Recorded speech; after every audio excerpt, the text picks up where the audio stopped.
Voilà, amis téléspectateurs, bonsoir et bienvenue au Palais de Justice, ici même à Conakry. Mesdames et messieurs, vous comprendrez que nous sommes au Palais de Justice avec la suite des travaux du tribunal criminel de Dixine délocalisé au Palais de Justice de Conakry. Aujourd'hui, mesdames et messieurs, vous comprendrez que le colonel Pivi a fort à faire parce qu'il fait face justement à une fronde d'accusation, de même que le colonel Thiegro. Et pour en parler, mesdames et messieurs, au sortir de cette salle d'audience, je reçois les avocats des parties pour expliciter ces moments forts et palpitants de ces dénonciations ici même au temple de Ténémis. Oui, effectivement, nous sommes d'autant plus réconfortés que ces deux victimes ont dépeint de façon précise le comportement de M. Thieboro et du colonel Claude Pivi, parce que concernant Thieboro, je pense qu'aujourd'hui, on n'a plus besoin d'envoyer une quelconque victime, parce que toutes les victimes qui défilent à cette barre parlent du caractère belliqueux de cet homme, malheureusement qui s'est illustré dans la répression.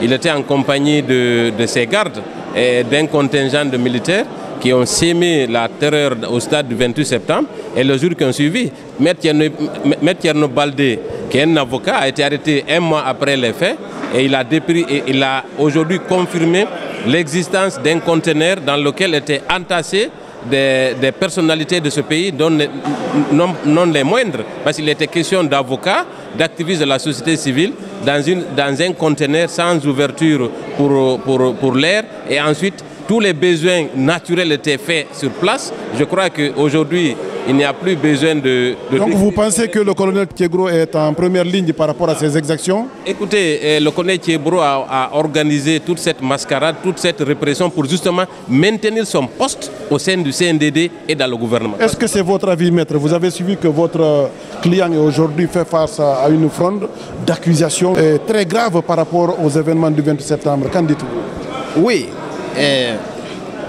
L'épouse ne peut rien attendre de sa coépouse si ce n'est pour la donner à crédit, quand même. Et qu'est-ce que vous voulez entendre de la bouche d'une victime contre un accusé? Et c'est pourquoi j'ai toujours dit, depuis les premières heures de mon arrivée, que je reste sur ma faim. Le parquet, la partie civile, se retranche derrière des accusations fortuites, sans moyens matériels de support. Nous sommes en matière pénale. Nous sommes en matière pénale. Ce que la partie civile dit n'est pas une preuve, c'est une prétention. Mais qu'est-ce qui explique justement que de façon croisée, tous les accusés, tous les comparants fondamentalement pointent un doigt accusateur sur votre client? Oui, même petit Mamadou de Galataï ou de mon village à Wanou dans Moussado. Mais moi, nous avons tous vu Thieboro à la télé. N'importe qui vous allez demander dira que j'ai vu Thieboro à la télé. C'est un agent de sécurité. Il doit être partout, je l'ai dit. Tous ceux qui viennent doivent dire que j'ai vu Thieboro. Même ceux qui ne viennent pas. Mais vous avez suivi Maître Desba? Oui, mais j'ai suivi. Mais c'est la partie civile. Si la partie civile s'exprime, tu ne peux s'entendre qu'une accusation. Maintenant, ce que nous voudrions que le parquet et la partie civile font assez d'efforts, c'est de faire tout pour apporter au tribunal des preuves tangibles, des preuves matérielles. Les audios. D'accord, je pense que le moment des confrontations va arriver. D'ici là, on va suivre justement le témoignage, la réaction aussi de l'avocat du colonel Pivi. Celui qui a parlé du colonel Claude Pivi aurait dit que lui, il a aperçu une personne qui ressemblerait, d'accord, au colonel Claude Pivi. Mais il n'a aucune certitude quant à la présence effective du colonel Pivi. Et mieux que cela, il faut retenir que ceux qui défilent là ne sont pas des témoins, ce sont des victimes, des soi-disant victimes des événements du 28 septembre. Donc tous ceux qu'ils sont en train de déposer, ce ne sont pas des témoignages.